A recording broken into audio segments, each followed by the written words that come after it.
We'll guide you through how to create a Streamlabs merch store. If you find this helpful, consider subscribing and liking the video. First, go to the Streamlabs website and log into your account. Once you're logged in, head over to the dashboard. On the left-hand menu, you'll see an option labeled Merch Store. Click on it to start setting up your store. You'll be taken to the Merch Store setup page where you can start by entering some basic information about your store. This includes your store name and a brief description that tells your audience what your merch is all about. Next, you'll want to upload a logo or banner for your store. This is important as it helps brand your store and makes it recognizable to your viewers.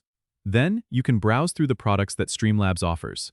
They have a variety of items like t-shirts, hoodies, mugs, and more. Choose the items you want to sell and customize them by uploading your designs. Make sure your designs are high quality and represent your brand well. After selecting and customizing your products, you'll need to set prices. Streamlabs will suggest a base price, but you can adjust it according to how much you want to earn per sale. Be mindful of your audience's budget when setting prices. Once everything is set, publish your store by clicking the Go Live button. Your store is now live, and you can start promoting it to your audience. Share the store link on your streaming platforms and social media to drive traffic and sales. Don't forget to subscribe and comment if this helped you out.